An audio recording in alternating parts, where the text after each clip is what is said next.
জলপাইগুড়িতে আমাদের পাড়া আমাদের সমাধানে বেনজির অভিযোগ। সন্ধে হলেই নাকি শহরে ড্রাগ মাদককারীদের কারবার, আর শনিবার অভিযোগ, রবিবার থেকে অ্যাকশন।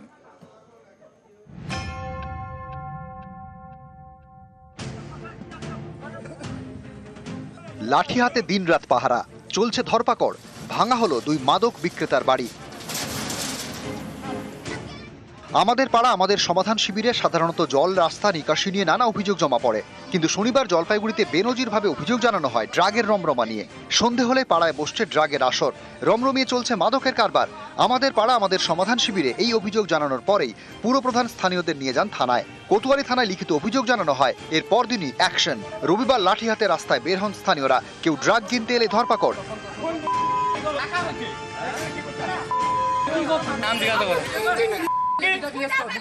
সোমবার দুই ড্রাগ বিক্রেতার বাড়ি আর্থ মুভার দিয়ে ভেঙেও দেন এলাকাবাসী।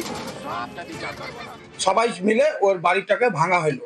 এরপরে যারা যারা বেচবে তাদেরকে পাড়ার মধ্যে মিটিং হয়েছে যে সব পাড়ার লোক মিলে যারা বেচবে তাকে এখান থেকে সরাই দেওয়া হবে, মানে এখানে বাস করা যাবে না। ৪৫ জন মহিলা এবং ১৫ জন পুরুষ লাঠি হাতে পালা করে করে এলাকায় পাহারা দিচ্ছেন। জলপাইগুড়ি স্টেশন লাগোয়া ২ নম্বর রেলগুমটি, নতুনপাড়া এবং ভাটিয়া বিল্ডিং, এই তিনটি এলাকা চিহ্নিত করে রাত দিন শুরু হয়েছে পাহারা। ছেলেপেলেরা খারাপ হয়ে যাচ্ছে, এখানে যা অবস্থা, এখানে থাকা যাচ্ছে না। আমরা লোকাল বাসিন্দা যেটুকু পারবো পুলিশের হেল্প করবো, না নেশা করবো, না করতে দিব কাউকে, না বেচতে দিব। সোমবার সকালে ২ নম্বর রেল গুমটি যায় স্থানীয়দের একটি দল সোমা কাহার এবং মুন্নির কাহার নামে দুই বাসিন্দার বাড়িতে। অভিযোগ, এরা দুজনেই বাড়ি থেকে মাদক বিক্রি করেন।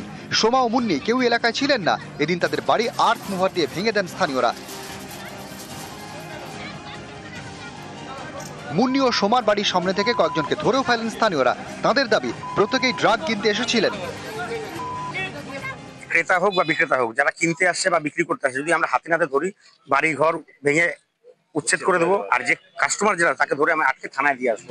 মোট ১৩ জনকে ধরে সোমবার সকালে পুলিশের হাতে তুলে দেওয়া হয়। কোতোয়ালি থানা জানিয়েছে, মাদক কারবারি এবং নেশাখোরদের ধরতে তল্লাশি চালাচ্ছে পুলিশও। জলপাইগুড়ি থেকে পিনাকি শীলের সঙ্গে শান্তনু কর, নিউজ ১৮ বাংলা।